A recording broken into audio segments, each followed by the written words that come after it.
Donc, on va maintenant poursuivre dans notre vie pour faire afficher l'histogramme. Ce qu'on va faire, c'est on va venir ajouter l'option finalement de prendre une sous-région finalement, donc de faire une sous-zone pour faire afficher l'histogramme, parce que pour l'instant, c'est que l'image complète finalement. Fait que donc, pour les valeurs de 0, on a 10 pixels qui ont une valeur de 0. La valeur de 28, on en a 28. La valeur de 57, non, 28, on avait 10 pixels. La valeur de 57, on a 10 pixels. Et des fois, on pourrait prendre une sous-zone, donc pour avoir donc une plus petite partie, finalement, juste avoir l'histogramme de la zone qui est sélectionnée. Donc, pour ça, je vais simplement faire une boucle qui roule sur tout. Puis en fait, on va juste déplacer ça. Donc, je vais juste me rajouter une boucle for, juste tasser un petit peu les choses.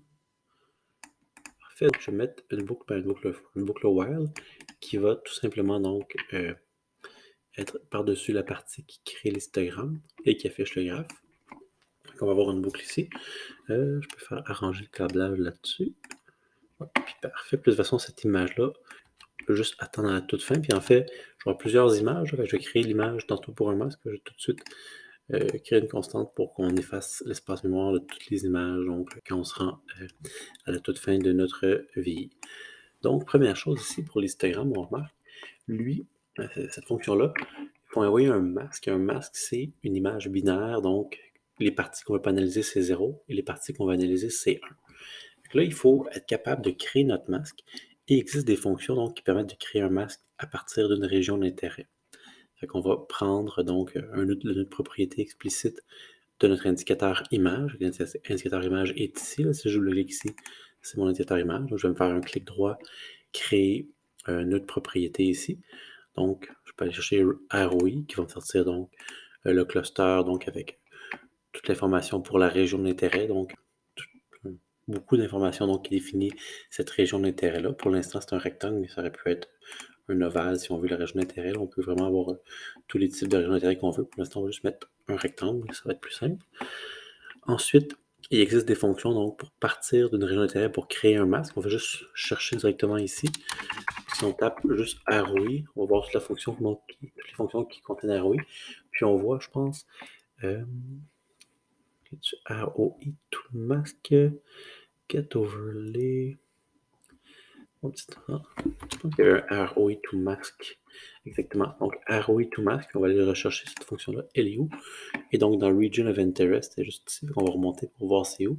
Donc, si on est dans le Vision Utilities, Region of Interest, donc les ROI, et on a une fonction qui nous permet de, à partir d'une région d'intérêt, créer donc une image qui va être un masque. Donc, on va utiliser ça.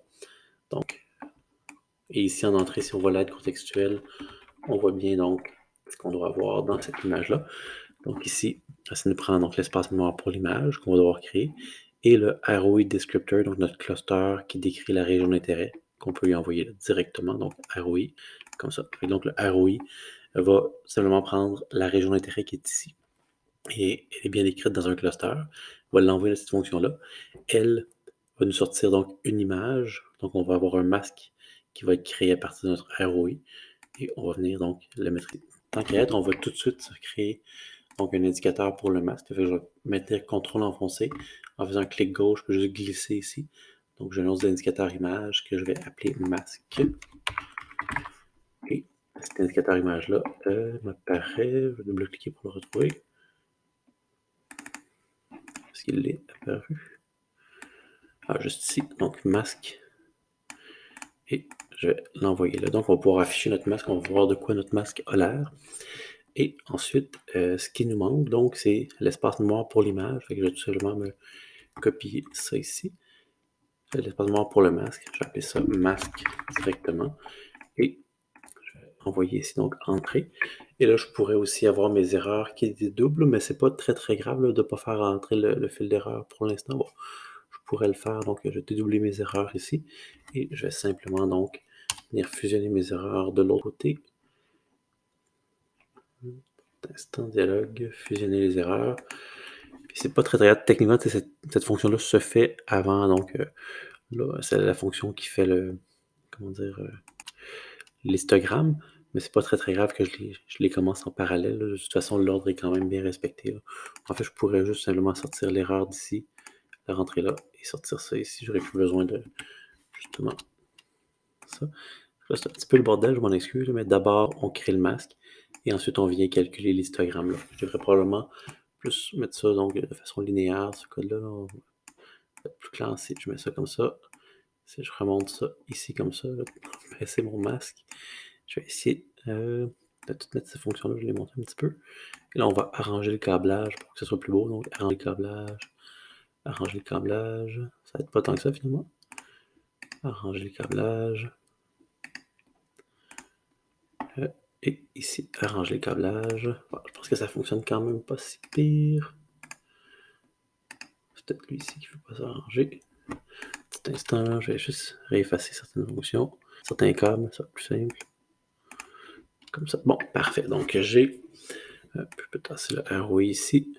Comme ça. Donc, si j'ai créé l'espace mémoire pour mon masque que j'envoie ici, le masque en sortie, je vais l'afficher donc dans l'afficheur masque. Je vais le rentrer dans la fonction ici. Donc, ça prend le masque donc, pour faire l'histogramme. Donc, j'ai l'image originale pour laquelle je vais faire mon histogramme. Et ici, je vais avoir mon masque qui va être affiché. Pour l'instant, il va afficher. Et ça va dire quel pixel on veut analyser pour obtenir l'histogramme. Donc, là, si je ne peux pas exécuter ça, c'est simplement parce que je n'ai pas ma boucle, je n'ai pas de stop. Créer une commande, donc un bouton stop. Et là, je devrais être capable d'exécuter ça. Donc, allons-y. Ici, je peux. Et là, région d'intérêt non valide. Pourquoi il n'est pas content de ça? Ah, je pense qu'il faut que je lui... Ouais, ça, il faut que je lui envoie un modèle d'image. C'est ça mon problème. J'avais oublié. Cette fonction-là aussi prend un modèle d'image. Donc, on veut savoir, quand on crée le masque, c'est quoi donc la taille de l'image. C'est pour ça que, comme, tu sais, je vais faire un masque à partir de la région d'intérêt de cette image-là qui est 10 pixels par 10 pixels, le plus simple, c'est d'y envoyer donc ce modèle-là, tout simplement. Donc, on sait qu'on va avoir une image de 10 pixels par 10 pixels. Parce que tantôt, c'est comme si j'avais aucun modèle. Fait que quand j'avais aucun modèle d'image, il mettait donc une image qui est 0 pixel par 0 pixel. Fait que la région d'intérêt est à l'extérieur de l'image qui est finalement pas d'air. Donc, si je réexécute ça, donc je vais avoir mon ROI. Fait que le premier ROI qui fait est ici. Et là, vous voyez, à chaque fois que je trace un ROI, donc ça fait une petite image avec des cubes blancs, des carrés blancs. Là, je pourrais enlever ce ROI-là finalement. Je pourrais juste le. Bon, c'est pas très très grave, là, je vais juste cliquer comme ça pour pas l'avoir. Donc, j'ai un ROI dans mon indicateur masque aussi, mais moi, le ROI que j'ai, c'est de l'indicateur image, fait que c'est ce ROI-là. Là, je pourrais faire justement donc un cercle ici, si on veut. Et donc, ça me crée un masque qui correspond donc à ces pixels-là. Et si vous voyez ici, par exemple, donc, dans mon, dans mon histogramme, ben là, vous voyez par exemple les pixels qui ont une valeur de 57. Mais là, j'en ai deux ici. Finalement, le masque, c'est pas clair ici pour le ROI, mais il y a juste 2 pixels qui sont inclus à l'intérieur de ma zone ici. J'en ai 4 pour les valeurs de 85, comme les 4 qu'on voit ici. Tantôt, la valeur de 57, c'est les 2 qui étaient ici.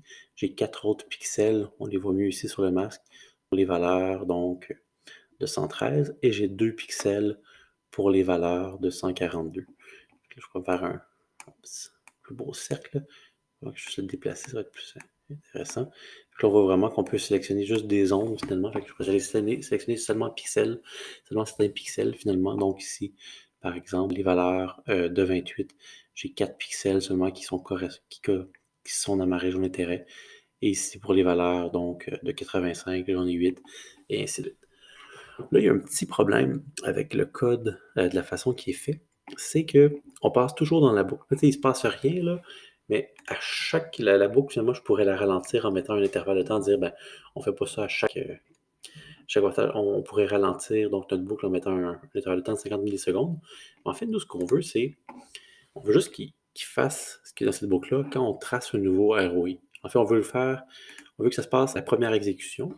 Donc, quand i est égal à 0, on veut tracer l'histogramme. Puis sinon, ben, on veut juste faire quelque chose si on a tracé un nouvel objet. Donc, si j'ai tracé un nouveau rectangle. Donc, c'est une espèce d'événement de dessin. On va faire ça. Donc, on va tout mettre le code qui est ici à l'intérieur donc d'une structure condition. Fait que je vais prendre donc une structure condition comme ça.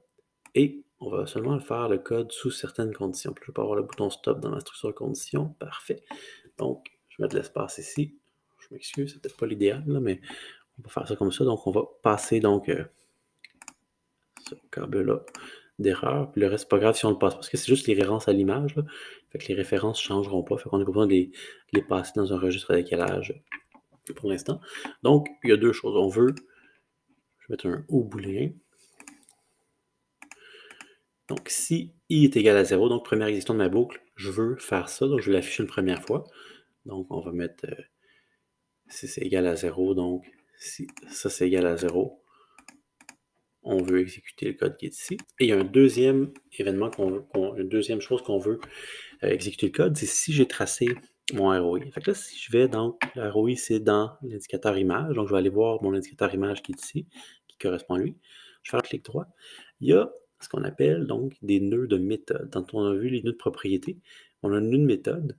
Et le nœud de méthode, justement, on peut aller chercher c'est quoi le dernier événement qui s'est passé. Et ça, c'est vraiment pratique. Donc, on va faire get last event.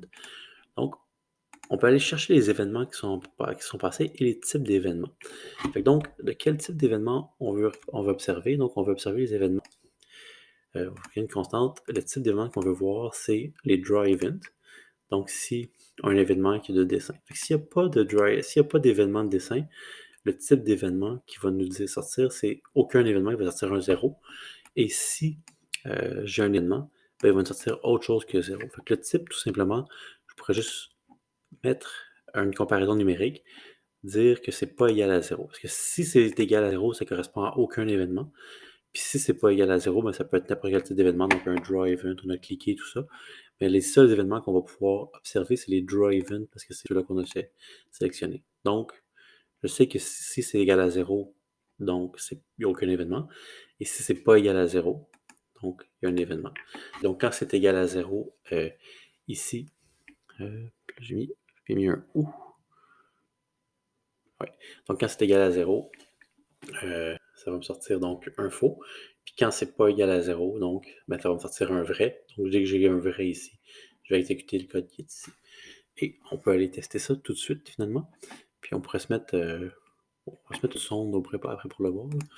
Donc, il se passe, donc j'ai l'affichage initial. Et là, je trace, ben, ça montre, ça va vraiment tracer une nouvelle zone. Et si je regarde donc ce qui se passe, par exemple ici, mon code, vous voyez, j'ai 0 qui sort, parce qu'il n'y a aucun événement, donc faux. Puis là, c'est plus la première itération de la boucle, c'est la 50 millième itération de la boucle. J'aurais pu mettre un petit délai ici aussi, là, pour ne pas faire rouler la boucle sans arrêt pour rien. On va mettre un petit 5 millisecondes, là, ou un 20 millisecondes. Mais c'est toujours faux. Là, dès que je vais tracer quelque chose, vous allez voir donc l'événement ici. C'est un draw event. Là, il va y avoir un 2 qui va sortir. Là. Si je regarde le type d'événement 2, ça correspond à un draw. Et je vais aller exécuter le code ici, créer un nouveau masque. Là, ensuite, il n'y a plus d'événement, donc je renvoie un 0 ici. Aucun événement, il ne se passe rien. Donc, ça vaut quand même la peine, les événements, si on veut faire des choses en continu. Donc, juste seulement faire quelque chose si l'utilisateur dessine dans notre région d'intérêt, donc dans l'indicateur image. Donc, ça nous permet de faire tout ça.